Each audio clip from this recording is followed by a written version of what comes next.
Жалал Абад шаарынын 2040 жылга чейинки башкы планы даярдалууда. Планга ылайык шаардын аянты миңдеген гектарга кеңейтилет. Бүгүн 27 июнда Жалал Абад шаардык кеңешинин төрагасы Нуртилек Орузбаев, шаардын вице-мэри Элдос Таев, тийиштүү мекемелердин жетекчилери менен бирге шаардын башкы планын даярдап жаткан адистер менен жолугушту. Анда шаарга кайсыл аймактар кошулаары, өндүрүштү, көп кабаттуу турак жайлар курулуучу аймак, темир жол жана шаарды айланып өтүүчү жол боюнча бир катар суроолор ортого салынды. Адистер учурда башкы планды даярдоо боюнча жеринде иш жүргүзүп жаткандарын белгилеп, алдыда айтылган сунуш пикирлердин үстүндө иш алып барышаарын кошумчалашты. Белгилей кетсек, Жалал Абад шаарынын 2040 жылга чейинки башкы планы толугу менен 2023 жылы даяр болот. Даярдалып жаткан баш планда шаардын аймагы 4452 гектар аянтка кеңейтилип, көп кабаттуу имараттарды курууга тоскоолдук жаратып келген аэропорт шаарга жакын жайгашкан райондордун биринин аймагына көчүрүлөт. Алдыдагы 20 жыл ичинде Сузактын Барпы, Кызыл Тоо, Ташбулак, Ырыс айыл өкмөтүнүн шаарга жакын айылдары калаанын айланасына биригери айтылган. Сузактан канча жаран шаар аймагына катталаары азырынча белгисиз. Адистер бул жаатта иш алып барууда.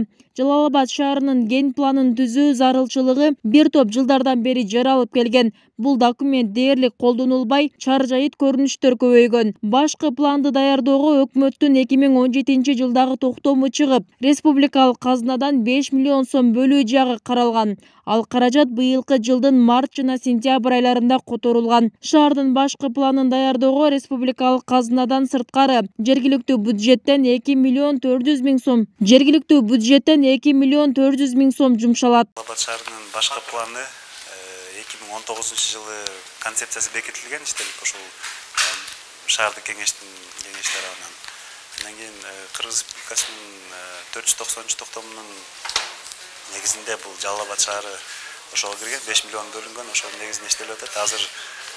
Азыркы убакта биз Жалал Абад шаарынын ген планын иштеп чыгууга бул жакта маалымат топтоо үчүн келдик. Биринчиден маалымат топтоп, бул жерде кайсыл промзоналар иштейт, кайсыл промзоналар иштебейт, ошол боюнча биз маалымат алып, андан кийин аэропорттун территориясындагы каяка жылдырабыз, ошолор боюнча информация алганы келдик.